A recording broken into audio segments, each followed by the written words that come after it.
पूर्व प्रवक्ता अखिल भारतीय अखाड़ा परिषद, वर्तमान में श्री वैष्णव अखाड़ा परिषद का जनरल सेक्रेटरी हूँ ऑल इंडिया का।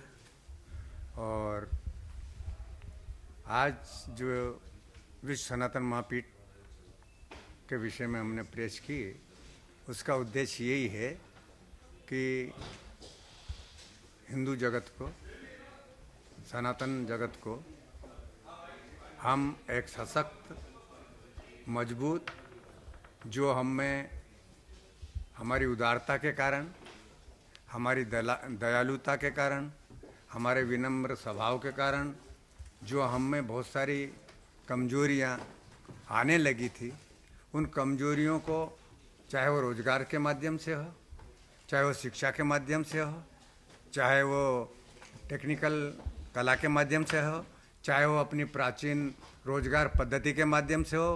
प्राचीन समय में जितनी भी रोजगार पद्धतियां चलती थी वो स्वरोजगार पद्धतियाँ थी, उनको सीखने के बाद कोई बेरोजगार नहीं होता था।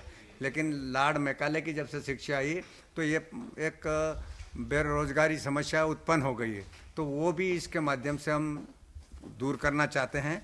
और सनातनियों को, हिंदू संस्कृति को हम इतना मजबूत, इतना सशक्त करना चाहते हैं कि जहां हम शास्त्रों का अध्ययन करते हैं लेकिन शस्त्र का मेन हो गया, क्योंकि शास्त्र तभी तक सुरक्षित है, मठ मंदिर तभी तक सुरक्षित है, मानव जाति तभी तक सुरक्षित है जब हम सनातन पद्धति के अनुसार, सनातन धर्म के अनुसार, सनातन रीति रिवाज के अनुसार, सनातन विश्व बंधुत्व की भावना के अनुसार और सबकी रक्षा करने का जो अधिकार सनातन देता है, उसी के लिए ही ये सनातन महापीठ की आवश्यकता पड़ी है और इसी को हम आगे जन जन तक पहुंचाने का पूरा कार्य करेंगे। सर, जैसे आतंकी लोग फायरिंग करते हैं तो इसमें शस्त्रों का, कौन कौन से शस्त्रों का उपयोग होगा?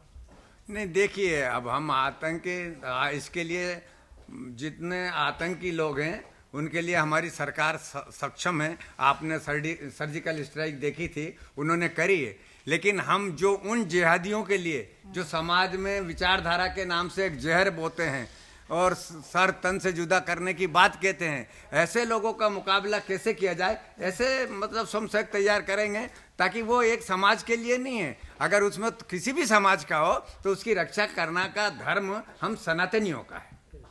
ये जो आप जैसे इस्कॉन है वो लाइफ मेंबर बनाती है, हाँ। तो 20-22 करोड़ तो जो आपका हिंदू है बहुत संपन्न है, हाँ। उनके लिए कुछ ऐसा प्रबंध करिए कि आपके लाइफ मेंबर वो बन जाए। हम पूरा 10,000 हो, 5,000 हो, 20,000। मेरी बात को अन्यथा नहीं लिए, मैंने बाबा रामदेव के लिए इसीलिए कहा था। बाबा रामदेव को मैं बचपन से जानता था, क्योंकि मैं उससे कम से कम 25 साल बड़ा हुआ और शुरू से मैं बहुत है उम्र में। लेकिन कारण है ना कि बाबा रामदेव ने बिल्कुल अपना जीवन एक सड़क से स्टार्ट किया था और आज 1 लाख करोड़ की बात कर प्रयत्न से किया ना। और जब वो बात करता था, मंच पे कहते थे, तो हम ये जो आपने कहा ना, ये कहाँ से लाओगे आप, इतनी बड़ी बात कहाँ से करते, सब 200 करोड़ की बात करी थी बाबा रामदेव ने। तो मैंने कहा तुम इतना लंबा क्यों फेंक रहे हो भाई, मैंने खुद कहा था। उन्होंने कहा कि ना महाराज जी, प्रयत्न करते हो तो सब हो जाता है। और आज शून्य से शिखर की तरफ है ना, तो हमारा तो प्रकल्प अलग है, उनका प्रकल्प अलग है, मतलब वो अलग, हमारा अलग है।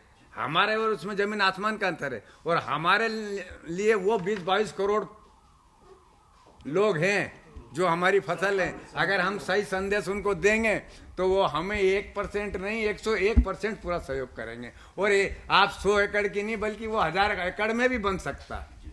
मैं तीर्थाचार्य राम विशाल दास, तीर्थ सेवा न्यास का अध्यक्ष हूँ और हम एक विश्व के सबसे बड़े सनातन संरक्षण के, पुनरुत्थान के, पुनर्जागरण के महाप्रकल्प विश्व सनातन महापीठ का निर्माण कर रहे हैं।